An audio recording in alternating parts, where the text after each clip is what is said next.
Well, I want to hear about Hanukkah and the end time mystery. Are you ready, Rabbi? Are you ready, Jim? Yes, we are ready. Let's go. What is Hanukkah? Could we start with the definition? Sure. Yeah, Hanukkah is the festival that's done. It always happens around the time of Christmas, around there. You know, the Jewish people celebrate. Hanukkah means literally, it's a Hebrew word. Hanukkah means the dedication or rededication. And it's celebrated, you know, most people think of Hanukkah, even Jewish people think of Hanukkah, it's, as you said, the Jewish Christmas. It's really not. But a kind of lighthearted holiday. We light the candles. You know, this is actually a menorah that is the 7-branch one. Now, Hanukkah is a 9-branch one for the 8 days and one to light it. I see. But this is the Hanukkah menorah actually is based on this one. This is the 7-branch of the temple. That's what the Hanukkah branch is, a holiday version of the 7-branch, you know, candlestick in the temple. And so this is what it's about. And, you know, there are gifts. It's kind of lighthearted. Eat potato pancakes. Right. Do the dreidel. Nice little Jewish. Yeah. You know, when I was growing up, it's the Jewish Christmas. You know, my friends had Christmas. We had Hanukkah. You know, that's basically. And you get presents? Oh, you get presents every day. You get 8 presents. Yeah. Oh, you're better off than we are. Well, then, if right? you do the 12 days of Christmas, we're not. If you do one, we are. You know, Jewish people are, you know, but the thing is, it's this nice little Hanukkah, but it's really not a nice little holiday. It's one of the most amazing revelations of the end times of any holiday given by God. Now in the Bible, you have trumpets. You do have some end time things there. You've got the Feast of Trumpets and Tabernacles, which have end time things about it. But Hanukkah has the most specific revelation of the end times. And so many people miss it. Prophecy people miss it. Jewish people certainly miss it. Christians miss it. This thing holds probably the most exact, precise revelation of what's going to happen in the end times. Wow. Also, the strategy of how to overcome in the end times is in this revelation. And, you know, people don't realize, if you ask where is it in the Bible, you know, if you ask where's Hanukkah celebrated in the Bible? Where is it in the Bible? Well, the thing is that, that's interesting. That Hanukkah is only celebrated in the New Testament. It's only in the New Testament. People don't realize this. It's a great thing to witness to Jewish people. You say, where's Hanukkah in the Bible?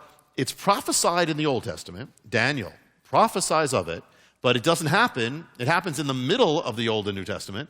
It only appears in the New Testament. And the one who celebrates it is Jesus. Yeshua, Messiah, is the one who celebrates Hanukkah. And you find it in the book of John 10. And the problem is, when they translated it into the Greek and into English, you can look at it and you don't even realize it's Hanukkah. It says in John 10, it says it was wintertime, and Messiah was in the temple in Jerusalem. It was wintertime, in the porch of Solomon.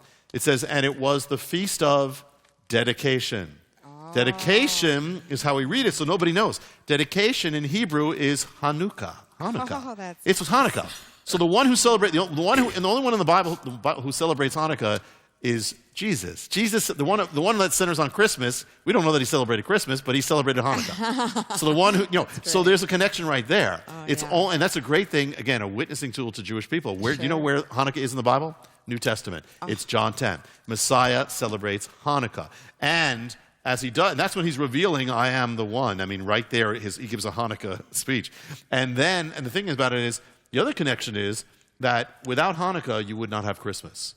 Hanukkah brought Christmas because if there was no Hanukkah, the faith of Israel would have been wiped out, and that we'll get into it. But it would have been gone. The biblical faith would have been gone. There would have been no Mary, no Joseph, no apostles, they wouldn't be there. So Hanukkah brings Christmas. So people realize, so it is a feast that not only Jewish people should know about, or, you know, I know many Christians who actually light the menorah, but it's something that has everything to do with our faith. So it very much, and that's just where it is. But then on top of it, you've got this end time revelation that is so filled with things, which we can get into.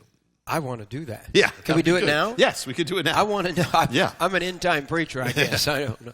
Well, the first clue about Hanukkah, and we'll get it. In order to understand it, you need to know the story of it. But before that, to even say this, for instance, the history of Hanukkah, the record is not the Bible proper. It's in the book of Maccabees. That they record it. But it is history. It's real, and God was in it. God was doing this. Because again, if he didn't do it, you'd have no Messiah coming. So Right. God was in Hanukkah. And so it's recorded in the book of Maccabees. That's history. It's not the Bible. We can use it as history. And so what it says is, it speaks about what they did. It speaks about it talks about this man called Antiochus, who was this king we're going to get into, but this has everything to do with the end times. And it speaks about something that the book of Daniel prophesies of it. So the book of Daniel says, you read the end of Daniel, it says, he speaks about Antiochus. He speaks about the events of Hanukkah. And he speaks about and what he says is, he says, what Antiochus did is he desecrated the temple. Sound familiar? He desecrated the temple, and he caused the sacrifices to cease. And says, for how long is this going to be? And the answer given in Daniel, in the original version, it says, it will be for a time, times, and half a time. A time is a year, times is 2 years, and half a time is 3.5 years. So Hanukkah, you begin to have this figure of 3.5 years is all about this thing about Hanukkah. But then, when you read Daniel, who speaks about this, he also speaks about the end. He says, the people of the prince who will come will destroy the city. He speaks about the Antichrist. The people who destroy the city were the Romans. He's saying the people, the prince who shall come, he will make a covenant for a week. It's a year, 7 days. He says, in the middle of the week, he'll turn against this. The middle of the week, that's 3.5 years. That's times. That's the Hanukkah number you find in the end times. Then when you read the book of Revelation, you see it says, Revelation 11, I was given a reed like a measuring rod and told, go and measure the temple of God, the altar, count the worshipers there, but don't measure the outer court. They will trample the holy city for 42 months. How long is 42 months? 3.5 years. Yes. That's the Hanukkah number. Times 3.5 years. Then Revelation 12, verse 6 is the woman fled into the desert, place prepared. She was going to be taken care of for how long? 1,260 days. How long is 1,260 days? 3.5 years. 3.5 years. All that. So right away, you're seeing that Hanukkah is the beginning of all this revelation that comes back in the book of Revelation. And so to understand this has to do with Antichrist. 3.5 years. And Hanukkah has... Am I getting ahead of myself? Yes. Here? No, you're right. You're absolutely right. But you all know 3.5 years. That's where and then the 7 years, and then the 3.5 is the Antichrist. Yes. What does this have to do with Antichrist in Hanukkah? It's all revealed in Hanukkah. The Antichrist is revealed in Hanukkah. The end times are revealed in Hanukkah. The persecution's revealed in Hanukkah. What's happening in America is revealed in Hanukkah. It's all there. And the thing is, for instance, here's another one. Daniel speaks about this desecration of the temple. And they called it back then, they called it the abomination desolation. That's but right. that was Hanukkah. That had to do with... But then Messiah says, when you see what was spoken of by the prophet Daniel, it's not just what happened, it's going to happen again. Yes. What happened in Hanukkah is going to happen in the book of Revelation. Oh, my Lord. So it's all there in Hanukkah specifically about... It's going to touch everything that's happening right now, even what we were here to pray about, what happened in America. It's all there. And people are innocently celebrating this thing without realizing how incredible. And it's going to give also the strategy of how to overcome in the end times. So but Jesus says the abomination of desolation will take place before he returns. That's right. And people say, oh, no. Everybody seems to be teaching that the Antichrist will not be revealed till after Jesus comes back. But yet Jesus says the opposite. Isn't that right? Yes. And you're teaching this. This is the most in-depth teaching on this I've ever heard. Yeah. Don't let me interrupt you. Let's go on. No, this is actually, linking just a link to the Harbinger, is that people say, well, how does this all go together? When you look at the end times, you don't see America as the head of nations specifically mentioned as the head of nations. Oh. So the point is, what is the Harbinger is kind of filling in the gap, that it's between now and then, if America doesn't turn back, this is what's going to happen. It's going to set up another world system when you don't have this present American-led thing. So now we're sort of taking the big picture, where the big picture is the end times, and is a time where what we know now as America has ended before this happened. So we are watching this happen, and to understand this, Jim, and to understand Hanukkah, to understand where this is going to open up everything. And by the way, there's probably tons of stuff that I haven't seen, but that are there. Oh, so it's all it's there. amazing. And so the first thing is, we got to know the story of Hanukkah in order to understand it. This is the blueprint. Just like with the Harbinger, you have a blueprint of what's going to, of ancient Israel, and you have America, you have a blueprint of the end times. So what happens? This is what happens. It's in between Old and New Testament. You have Israel. Okay, they've been restored. They have a temple, all that. But what happens is a new civilization rises up, the Greek civilization. They want to make everybody the same, a one world system. They want everybody to come into this system. So they want Israel to give up their faith. So what happens is a man rises up. His name is Antiochus. It even sounds like the Antichrist. Yeah. Or Antiochus in the Greek. Antiochus, king. Antiochus, his full name is Antiochus Epiphanes. He gets up and what he does is he declares, the book of Matthew says, his kingdom shall all be, they will all follow the gods of the Greeks. They will follow Zeus.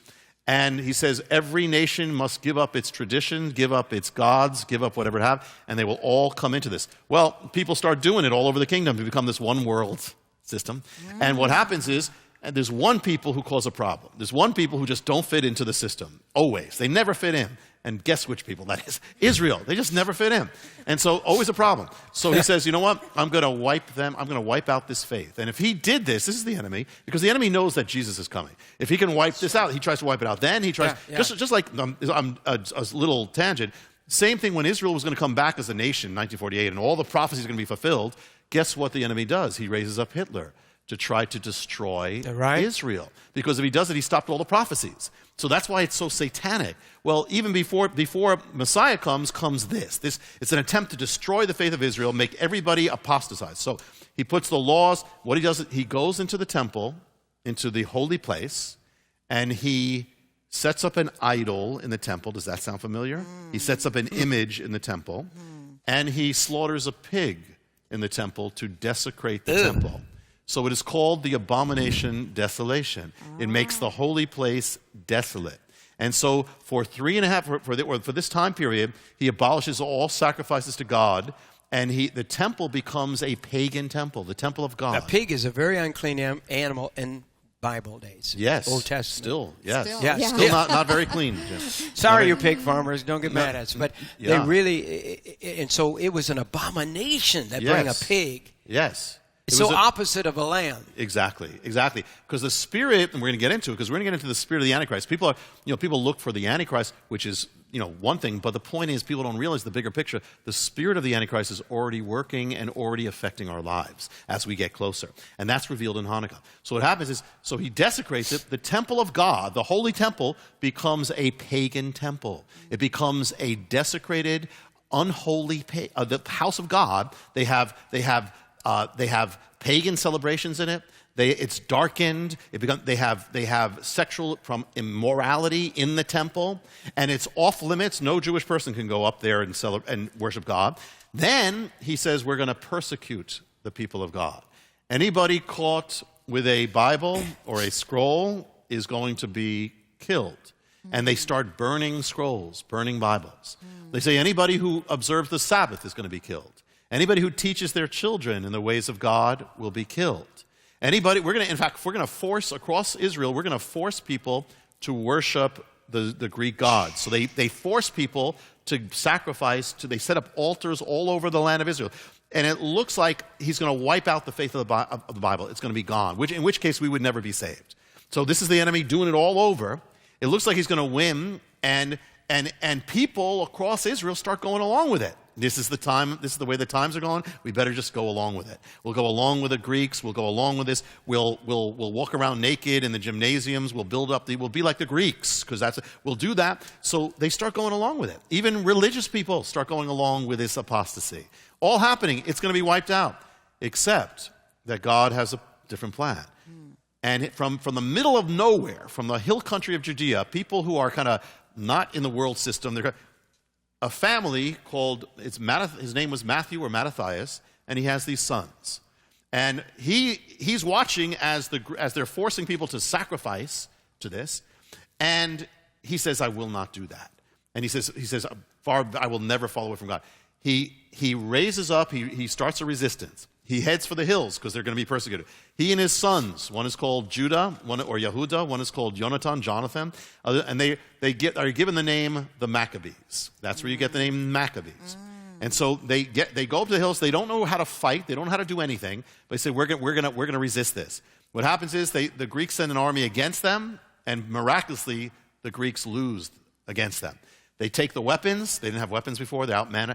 And then they send another army against them. They win again. Then they send another. They say, whoever's for God, come with us. Leave the world. Come in the mountains. Come. Whoever's for God, you got to make a stand. You cannot just go along with this.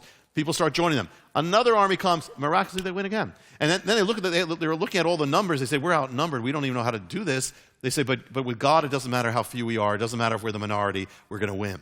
And so they pray. They literally pray and fast. They fast and pray. And they win. And finally, Antiochus, who actually we're going to talk about him as the shadow of what he does. He is the shadow of the Antichrist the Bible gives. But he sends half of his entire army of the kingdom into the little land of Israel with elephants and all to wipe them out completely. And the Maccabees win against Antiochus. They win, and so it's all gone. They come up to the temple. They look at the temple, and they see this pagan place, desecrated, defiled, all these things, the idol that the Antiochus set up. They take it out, they smash it, they take it, they find the temple, they reconsecrate everything, they find the lamp, the candle, or they redo it, which had been gone, no light, the light of God. They put it back, they light the lights of the menorah, and there is a story later by the rabbis that there was a miracle of oil. That's legend. Okay, but what they did is they light it and they celebrate. They dedicate the temple by lighting the menorah, the light of God, and this becomes the lights of the Hanukkah. Hanukkah is the rededication of the temple. So here they rededicate it, victory. They cleanse themselves. Everybody repents and cleanses themselves. The temple is back. And Israel becomes a nation again unto God, and Messiah comes. Now that is Hanukkah. Now Hanukkah. Now, woo! Isn't that a good? Wow. We would not. Again, none of us here would be saved. Which is Christmas, too. Christmas is coming. And it would never happen if this didn't happen. So God was in this. And the thing is that, and to this day, so Jewish people are lighting the lights of the menorah. Yes. But most Jewish people don't even realize why they're doing it. They're celebrating a temple that doesn't exist. There hasn't been a temple for 2,000 years, except it says that we are the temple, which, by the way, Hanukkah has a message to us, too. And so, as far as the end times. So that is the blueprint. This is the blueprint of the end time revelation. And from this, you're going to see, already, as I'm talking, I could see your things are clicking because it's going to have it's going to tell us all sorts of things about what is happening, what will happen, and how to resist. And so that's where we can go now. We want to open it up. But this is something where people would have no idea as they celebrate this and I got a gift, I got this. I have no idea how deep this thing is.